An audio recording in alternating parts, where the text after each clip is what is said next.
E olha só, os testes para a extração do petróleo na faixa equatorial brasileira, correspondente à foz do Rio Amazonas, têm causado discordâncias entre os ministérios dentro do governo Lula. Um assunto para o repórter David de Tarso, que vai trazer os detalhes agora. Vamos acompanhar para depois a gente analisar.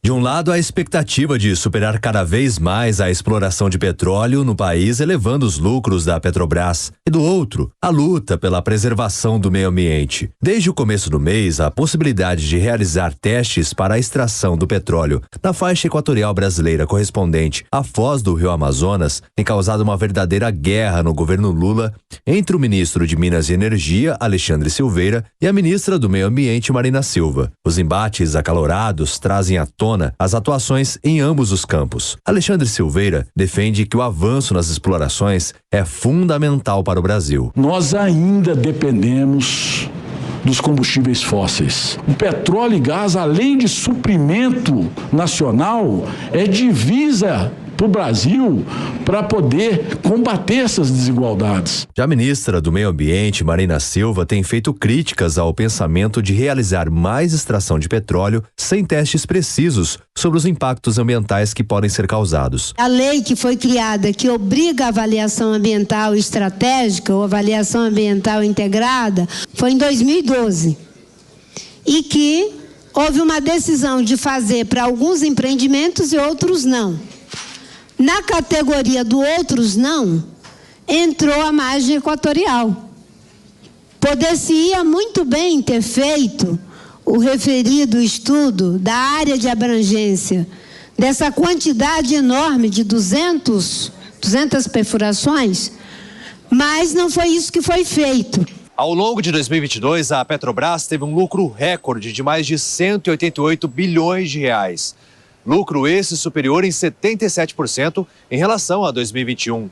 Só que mesmo diante de um faturamento jamais visto, a empresa ainda apresenta falhas em suas operações em relação aos danos ambientais. A falta de investimentos para conter esses danos são refletidos nas multas aplicadas pelo IBAMA. Em 2023, a Petrobras foi autuada 263 vezes pela instituição. Ao todo, as infrações somam mais de 78,4 milhões de reais. Se comparado com o mesmo período de 2022, o número é quase 12 vezes maior. Na época, apenas 21 autuações foram registradas, um aumento de pelo menos 1.552%. A quantidade de autuações registradas entre janeiro e maio deste ano supera todas as infrações que a estatal recebeu em 2022. No ano passado, a Petrobras foi notificada pelo IBAMA 190 vezes. Os dados foram extraídos da base de autuações do Instituto Brasileiro do Meio Ambiente e dos Recursos Naturais Renováveis, atualizada em 24 de maio. A Jovem Pan News também fez um levantamento com as multas do IBAMA sobre a Petrobras nos últimos 10 anos. De acordo com o recorte, o ano de 2019 registrou o maior número, 503 autuações. 2021 vem em seguida, com 404 multas. Alessandro Azzoni, economista e advogado especialista em direito ambiental, afirma que a empresa ainda tem gerado poluição nas operações de extração nas plataformas antigas e muitas vezes essas multas aplicadas pelo IBAMA são geradas pela falta de estudos que comprovem quais os reais riscos ambientais do trabalho a ser feito. A exemplo do navio que está com a sonda na costa do Rio Amazonas sem antes ter a autorização para fazer a pesquisa se há ou não petróleo no lugar. A sonda que está lá, ela vai fazer uma exploração para ver se tem petróleo. A sonda está lá,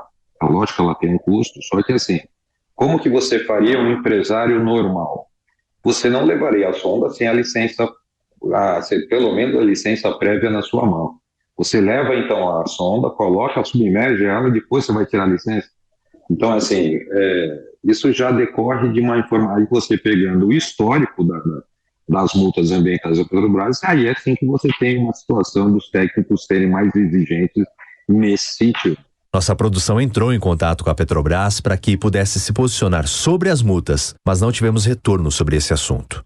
Eu quero analisar essa situação com Alexandre Borges, que está conosco neste fim de semana. Borges, que bom reencontrá-lo aqui nas telas. É um prazer recebê-lo por aqui, viu? É o nosso terceiro ano, né? Nosso terceiro ano. Seguimos. Que Deus nos abençoe. Ô Borges, além da gente estar falando do ministro de Minas e Energia, Alexandre Silveira, né, e das críticas que ele tem feito à pasta do meio ambiente, que está ali, né, com o guarda-chuva sobre o IBAMA, o presidente da Petrobras, Jean Paul Prats, também fez uma publicação nas redes sociais nesta semana que chamou bastante a atenção e eu vou ler aqui. A Petrobras compreende o momento atual do IBAMA, no qual a recente mudança de gestão demanda do órgão a revisão de seus processos e a apresentação de novos requisitos para atender às prioridades definidas pelo governo federal. Ele fazendo uma menção indireta aí a Rodrigo Agostinho, que foi quem assumiu o IBAMA recentemente, desde o início do governo Lula. Que recado você vê essa ala desenvolvimentista dando para a ala do meio ambiente? E quem vai perder essa queda de braço, hein, Borges? Evandro, o que acontece é o seguinte, infelizmente, nesses departamentos, o IBAMA, o Ministério do Meio Ambiente, eu acho que falta aí uma falta de clareza de objetivo. E aí, cabe ao presidente da República, que é o chefe deles, dizer o seguinte, olha, vocês estão aqui para quê? Vocês estão aqui para dizer não para qualquer projeto que envolva a Amazônia, e ficar tomando tapinha nas costas em seminário internacional, em reunião da ONU, em encontro em Bruxelas, ou vocês estão para ajudar o desenvolvimento do Brasil da melhor maneira possível? Isso tem que ficar claro, porque se a função da Marina Silva, que é uma pessoa muito respeitada lá fora, evidentemente, né, ela já assumiu esse papel quase de diplomata, de embaixadora do meio ambiente mundial, enfim, ela, obviamente, toda vez que ela falar não para um projeto, ela vai receber um monte de tapinha nas costas e elogios na imprensa internacional, nesses encontros. Mas esse é o interesse do Brasil. Ou seja, ninguém quer extrativismo selvagem. Eu não quero, você não quer. Eu tenho certeza que ninguém que está nos acompanhando quer. Agora, cabe ao Ministério e ao IBAMA ajudar a Petrobras a gerar riqueza para o Brasil, gerar riqueza para a região da melhor maneira possível, com o menor impacto ambiental possível, ou simplesmente cruzar o braço e dizer não. Eu acho que essa é a grande dúvida que em algum momento o Lula vai ter que entender e deixar claro para os seus subordinados. Agora, Borges, a gente está falando de uma relação muito delicada, porque Marina Silva, ela já esteve no governo do PT em outros tempos, deu no que deu, inclusive com a saída dela lá atrás e os desentendimentos que afastaram ambas as partes por muitos anos, uma relação que foi retomada agora com a volta de Lula ao poder. E o Brasil está anunciando, inclusive, a COP30 no ano de 2025, lá na Amazônia, né, no estado do Pará. Você acredita que Marina Silva sobreviva no governo até lá, diante de todas essas questões de conflitos que a gente vem acompanhando já nos primeiros meses do mandato de Lula? Pois é uma relação muito delicada, porque o PT não é exatamente amado pelos ambientalistas do Brasil e de fora, né? Vamos lembrar de Belo Monte, né? Belo Monte, que gerou tanta polêmica no Brasil, fora do Brasil, por causa de impacto ambiental, é uma das maiores hidrelétricas do mundo, importantíssima, mas ela foi aprovada no último ano de Lula e construída durante o governo Dilma Rousseff. Os ambientalistas têm uma série de questões que envolvem Belo Monte. Esse é um exemplo, podia dar vários. Então, o governo do PT, ele quer ser elogiado fora do país por a sua política ambiental, o que eu acho ótimo, isso atrai investimento, coloca o Brasil numa posição de vanguarda no mundo, acho ótimo. Mas isso não pode atravancar o nosso crescimento. A gente tem que tomar cuidado, porque é um equilíbrio. Nem a gente quer virar pária internacional e recuar a governos extrativistas, mas também a gente não quer, apenas por causa de elogio, parar com o desenvolvimento do Brasil.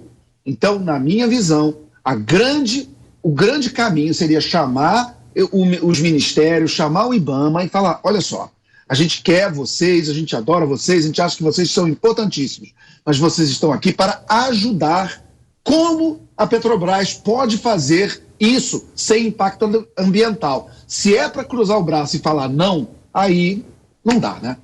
A Petrobras, inclusive, já fez o pedido novamente, né, para que o projeto seja reavaliado e para que ela tenha a possibilidade de fazer esse estudo de exploração no local. Não é começar os trabalhos, mas sim fazer um estudo que possa levar a Petrobras a entender se há, de fato, ali algo para se extrair de uma forma que não prejudique também o meio ambiente. Borges, obrigado por enquanto. Já já a gente conversa mais.